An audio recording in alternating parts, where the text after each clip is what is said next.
morning to all. Bodo News 24 आव नोंथांमोनखौ बरायबाय। आं नोंथांमोननि एंकर एस आरो दिनैनि फुंबिलिनि खौरांखौ आं नोंथांमोननि सिगाङाव फरायथिनो लादों। आसा खालामो नोंथांमोना खौरांखौ जोबजासे खोनासंगोन।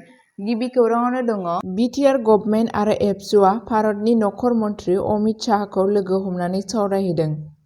BTRनि गाहाय मावफुं सोद्रोमा प्रमद बर', MP रोंगोरा नार्जारी, जयन्त बसुमतारी आरो एबसुनि आफादगिरि दिपेन बर'आ मिरुनि मन्थ्रिखौ लोगो हमदों।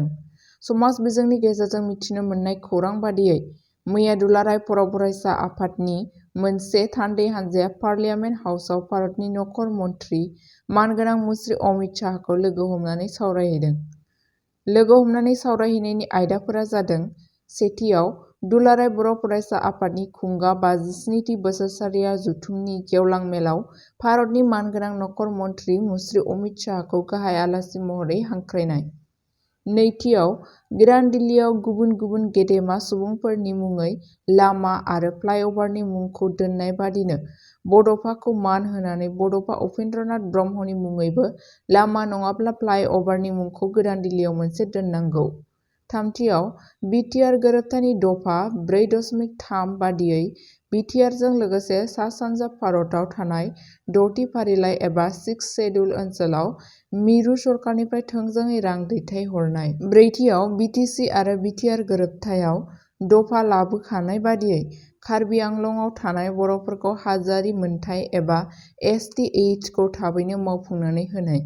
बाथियाव BTRनि दफायाव थाखानाय बादि सेन्ट्रेल इन्स्टिटिउसनफोरखौ गायसननायजों लोगोसे 1,500 कौटि रांनि इनफ्रास्ट्राक्चारखौबो गायसननाय। सावरायनायाव दुलाराय बर' फरायसा आफादनि मानाव गेदेर आफादगिरि मुंश्री दिपेन बर' आरो लोगो आफादगिरि खोरोमदाव वारिजों लोगोसे BTRनि मानाव गेदेर गाहाय मावफुं सोद्रोमा मुंश्री प्रमद बर', राज्य सभानि MP रोंगोरा नार्जारी आरो लक सभानि MP जयन्त बसुमतारीखौ बाहागो लानाय नुनो मोनो आरो बर'फोरनि गुबुन गुबुन बिथिंखौ लानानै भारतनि रायजोआरि नखर मन्थ्रि नित्यानन्द राय आरो cabinet minister Kiren Rijiju, food processing industry of इन्डियाखौबो लोगो हमनानै सावरायदों होनना खौरां फोरमायनायखौ मिथिनो मोननाय जादों।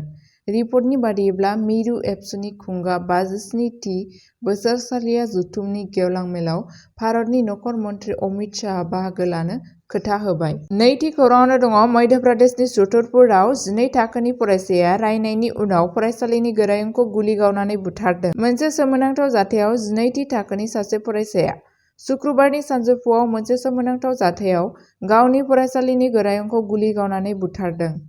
सासे उन्दै गथ' आरो मध्य प्रदेशनि छतरपुर जिल्लानि थागिरि फरायसाया सासे लोगोजों लोगोसे प्रिन्सिपालनि स्कुटारजों जाथाय जायगानिफ्राय खारखोमालाङो। पुलिस सामलायगिरि अगम सैननि बादिब्ला सानजौफुनि 1:30 रिंगासोआव धमरा सोरखारि गोजौसिन फरायसालियाव फरायसालिनि खिखरनि दरखंआव गुलि गावनाय जादोंमोन। फरायसा आरो बिनि लोगोआ जाय एखे फरायसालियावनो फरायो, प्रिन्सिपालनि स्कुटारजों खारखोमालाङो। 55 बोसोर बैसोनि प्रिन्सिपाल S.K. सेक्सेनाखौ खर'आव गुलि गावनाय जादोंमोन आरो जाथाय जानाय जायगायाव लोगो लोगो थैबाय होनना फोसावदोंमोन। जिल्ला सोलोंथाइ मावख'गिरि R.P. प्रजापतिया रोखा खालामनाय बादिब्ला सेक्सेनाया 5 बोसोरसिम गाहाय फोरोंगिरि महरै हाबा मावदोंमोन। थामथि खौराङावनो दङ श्रीभूमियाव 3 कौटि रांनि आयेन बेरेखा ड्राग्स जब्द, 4 हमजादों। आसाम पुलिसआ 6 दिसेम्बर खालि श्रीभूमियाव 3 कौटि रांनि ड्राग्स जब्द खालामनायनि उनाव 4 सुबुंखौ हमनाय जादों। मोनसे स्रोत सुलुंनि बिथायाव राधाबियारी बाजाराव मोनसे सिग्रोमनाय जादों। सिग्रोमनायाव पुलिस मावख'गिरिफोरा गंसे कारनि मोनसे आन्दोनि कम्पार्टमेन्टआव दोनखोमानाय 670 ग्राम सन्देह गोनां हेर'इनजों लोगोसे 60 बाक्सा साबोन बोखांनो हादों होनना खौराङाव मिथिनो मोननाय जादों। जसिम उद्दीन, फराहात हुसैन आरो जाकिर हुसैनजों लोगोसे ड्राग्स फालांगिरिखौ हमनायनि उनाव पुलिसआ पाथारकान्दिनि डेपरेल्ला ओनसोलनिफ्राय गाहाय ड्राग्स जगायग्रा सैफ उद्दीनखौ हमदोंमोन। बुंनाय जादोंमोन दि फेग्रा मुवाफोरखौ मिज'रामनि चम्पाइनिफ्राय दैथायहरनाय जादोंमोन। आरोबाव बिजिरनाया सोलिगासिनो दं। ब्रैथि खौराङावनो दङ आसामनि खटखटियाव 10 लाख रांनि आयेन बेरेखा जौ लाबोनाय ट्राक जब्द खालामदों, सासेखौ हमदों। आसामनि बकाजान पुलिसआ बकाजाननि कटकटीयाव 300 कार्टुननिबो बांसिन आयेन बेरेखा जौ लाबोनाय गंसे ट्राकखौ जब्द खालामो। 10 लाख रांनि बांसिन अनुमित हाथाइ बेसेनजों लोगोसे आयेन बेरेखायै नागालेन्डनि डिमापुरथिं दैथायहरनाय जादोंमोन।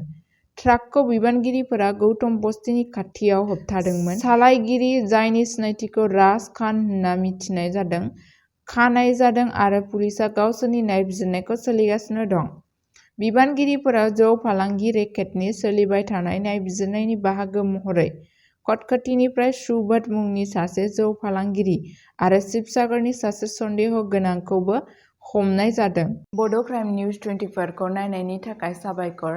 सानफ्रोमबो बड'लेण्ड आरो बिनि बायजोनि खौरां आरो आपडेटनि थाखाय बड' क्राइम निउज 24 चेनेलखौ अननानै नोंथांमोना साबस्क्राइब खालामनानै ला आरो लोगोफोरनोबो शेयार खालामनानै हो।